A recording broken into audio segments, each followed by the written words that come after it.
আবারও নিয়ে চলে এসেছি সুকুমার রায়ের গল্প। আর সুকুমার রায়ের গল্প মানেই মজার গল্প। আজকে আমার নিবেদন সুকুমার রায়ের লেখা গল্প বোকা বুড়ি। আমার পরিবেশনা আপনাদের কেমন লাগলো কমেন্ট বক্সে অবশ্যই কমেন্ট করে জানাবেন। আর ভালো লাগলে আমার ছোট্ট চ্যানেলটিকে সাবস্ক্রাইব করে দেবেন আর লাইক শেয়ার করবেন। শুরু করছি বোকা বুড়ি। এক ছিল বুড়ো আর এক ছিল বুড়ি। তারা ভারী গরিব, আর বুড়ি বেজায় বোকা আর ভয়ানক বেশি কথা বলে। যেখানে সেখানে যার তার সঙ্গে গল্প জুড়ে দেয়, তার পেটে কোনো কথা থাকে না। বুড়ো একদিন তার চাষের জমি চষতে চষতে মাটির নিচে এক কলসি পেল। সেই কলসি ভরা টাকা আর মোহর। তখন তার ভারী ভাবনা, এ টাকা যদি ফেলে রাখি কোনো দিন কে চুরি করে নেবে, আর যদি টাকা বাড়ি নিয়ে যায় বুড়ি টের পেয়ে যাবে, সে সকলের কাছে তার গল্প করবে। ক্রমে কথা রাষ্ট্র হয়ে পড়লে রাজার কোটাল এসে সব কেড়ে কুড়ে নিয়ে যাবে। ভেবে ভেবে সে এক ফন্দি আঁটল। সে ঠিক করলো যে বুড়িকে সব কথা বলবে, কিন্তু এরকম উপায় করবে যাতে বুড়ির কথা কেউ না বিশ্বাস করে। তখন সে একটা মাছ কিনে এনে তার ক্ষেতের ধারে একটা গাছের উপর বেঁধে রাখলো, আর একটা খরগোশ এনে নদীর ধারে একটা গর্তের মধ্যে জাল দিয়ে জড়িয়ে রাখলো।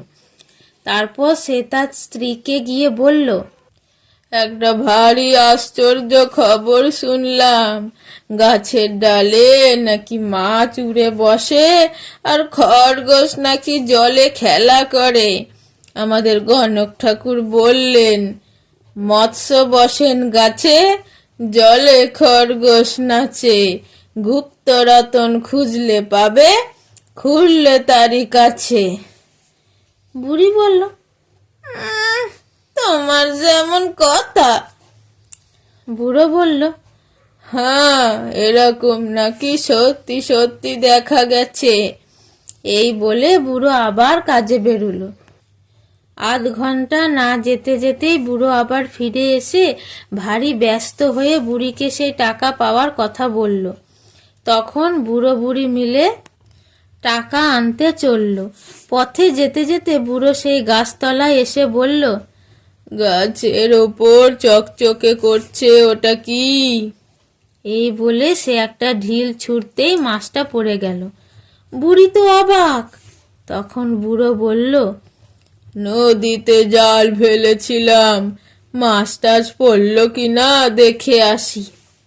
জাল টানতেই ওমা খরগোশ যে! তখন বুড়ো বলল, কেমন, গণক ঠাকুরের কথা আর অবিশ্বাস করবে? তারপর টাকা নিয়ে তারা বাড়ি এলো। টাকা পেয়ে বুড়ি বলল, ঘর করব, বাড়ি করব, গয়না বানাবো, পোশাক কিনবো।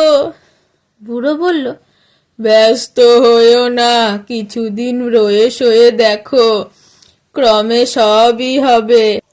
হঠাৎ অত কাণ্ড করলে লোকে সন্দেহ করবে যে। কিন্তু বুড়ির তাতে মন ওঠে না। সে একে বলে ওকে বলে, শেষে একেবারে কোটালের কাছে নালিশ করে দিল।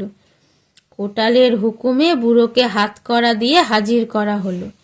বুড়ো সব কথা শুনে বলল, সে কি হুজুর, আমার স্ত্রীর কি মাথার কিছু ঠিক আছে?